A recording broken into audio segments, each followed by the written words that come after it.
and welcome to round 2 of the Parenting Roundabout podcast for the week of August 8th. I'm Catherine Haleko, and I'm here with Terry Morrow. Hello.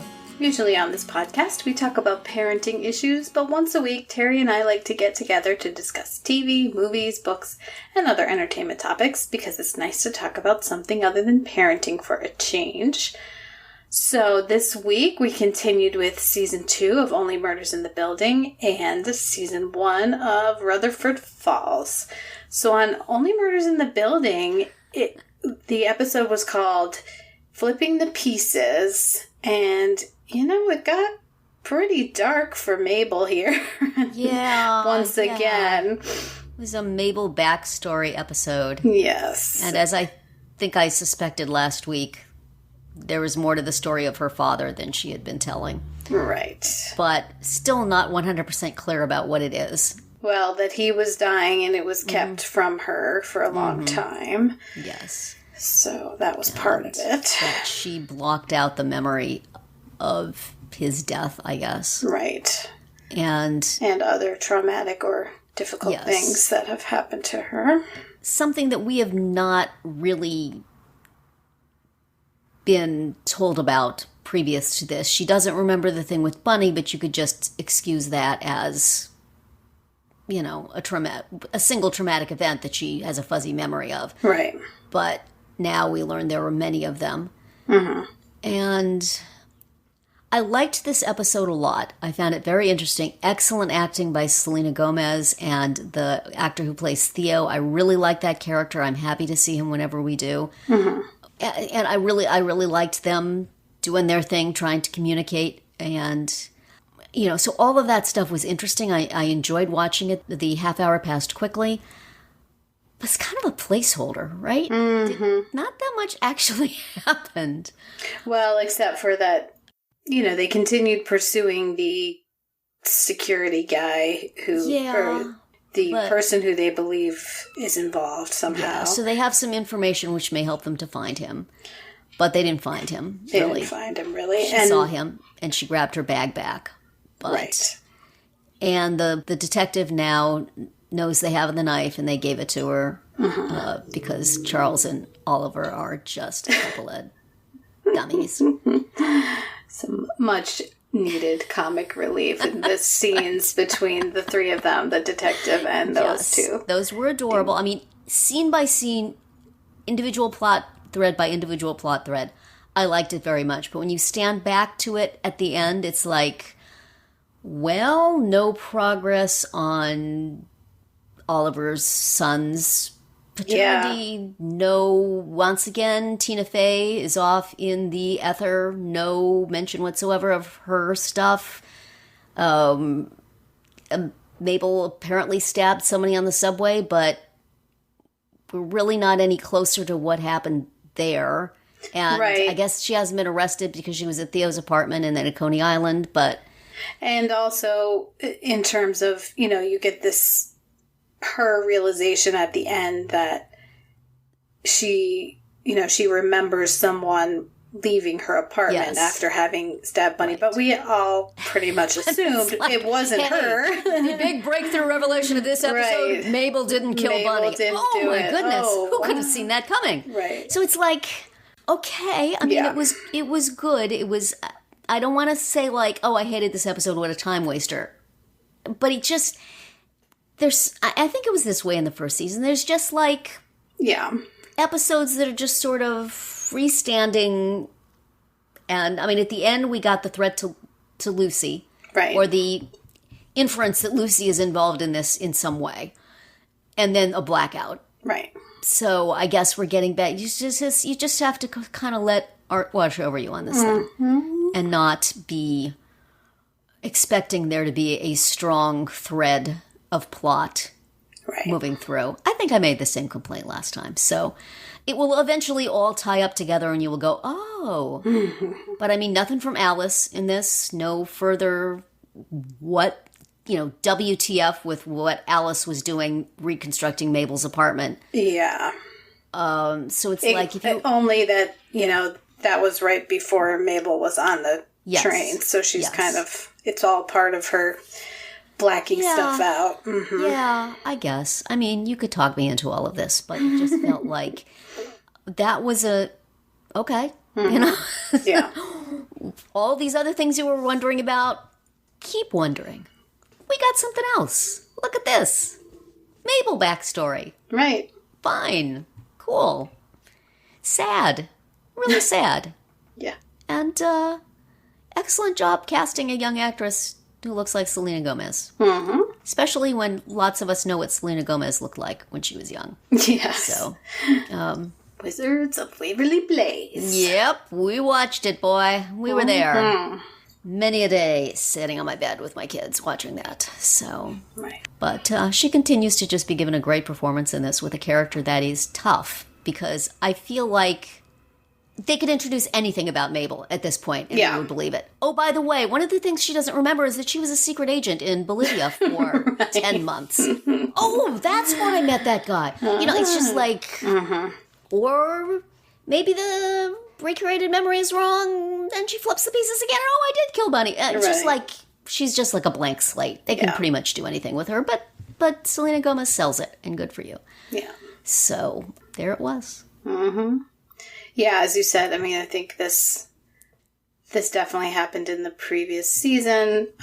You know, there's 3 episodes left, so there's going to be another couple of misdirections and placeholder situations until we get to the last one. And all this stuff that we thought was just disjointed will all immediately come together. Right.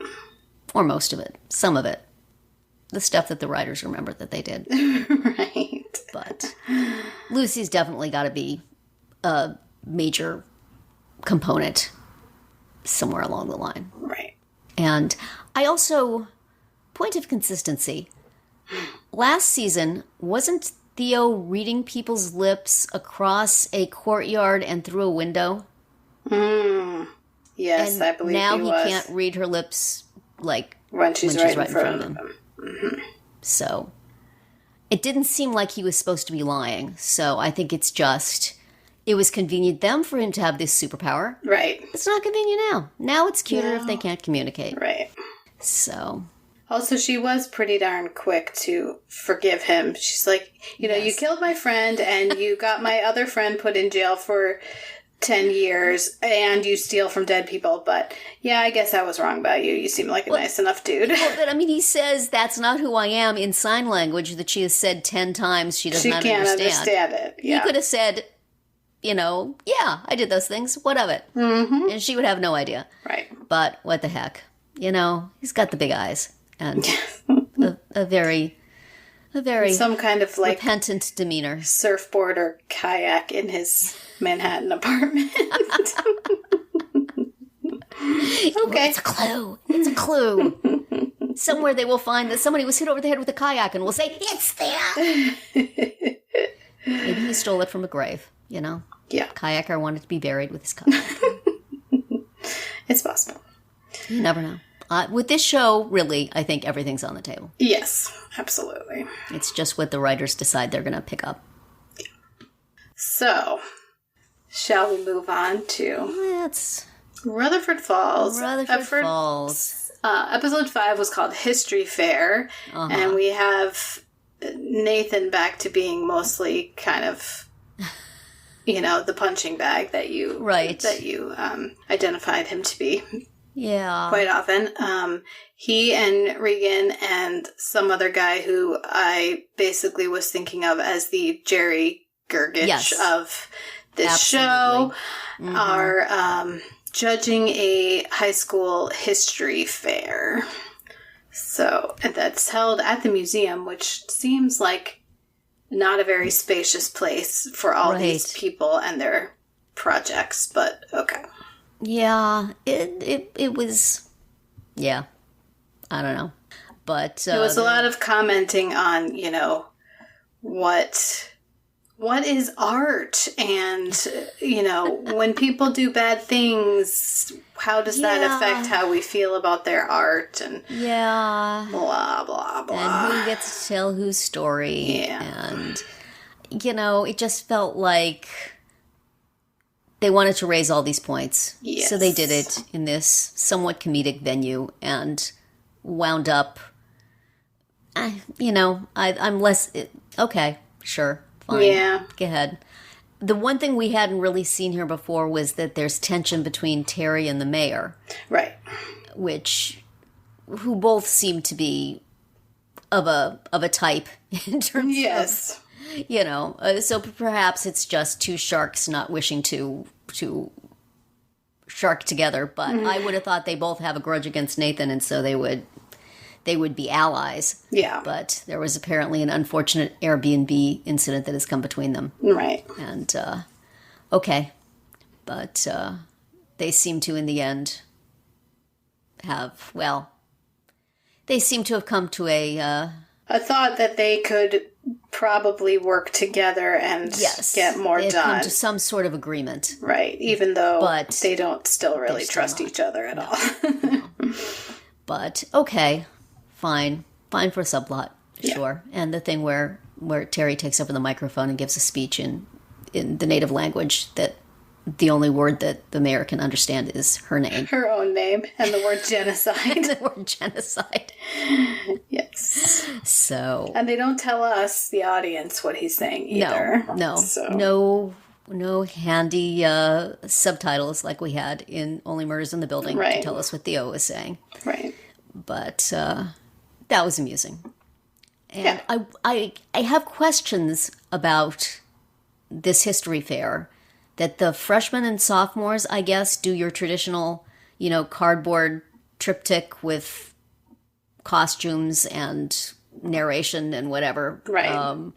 And then the juniors and seniors make movies. Right, or posters. 3 of them make movies, or some of them make movies, and some of them make just a big poster. A big poster, yeah. Those are pretty broad rules. Right. Because I would have thought, well, okay, everybody's going to make a movie. I guess we have the technology for that, and it's good to train kids how to do that. But, and this person just made a crappy poster. Okay. Right. That seems odd to me. Yes. I don't quite get that, except that it's convenient for their plot. Well, there you go. But still. I think you've cracked it. I think I have to. Do you have kids in school now and recently? Do kids make movies for... I know there was a class your son had, he had to make a podcast or something, right? Yeah, I mean, and he did a thing... for their projects? I think so, sometimes. And he did a thing where he wrote a song. I've done songs for a history even when class. I was in school. Yeah, we wrote songs, but a movie seems like a short film, a video, I guess is what we would say those were. Yeah, which they all, they spend their life making TikToks. It's not. I guess so. Hard to. See, yesterday we talked about things that make us not want to have small children again. These are things that make me happy not to have even high school children again. Right. The person who, in our house, who would be making that movie would be me. And I don't know how. So, yeah, okay.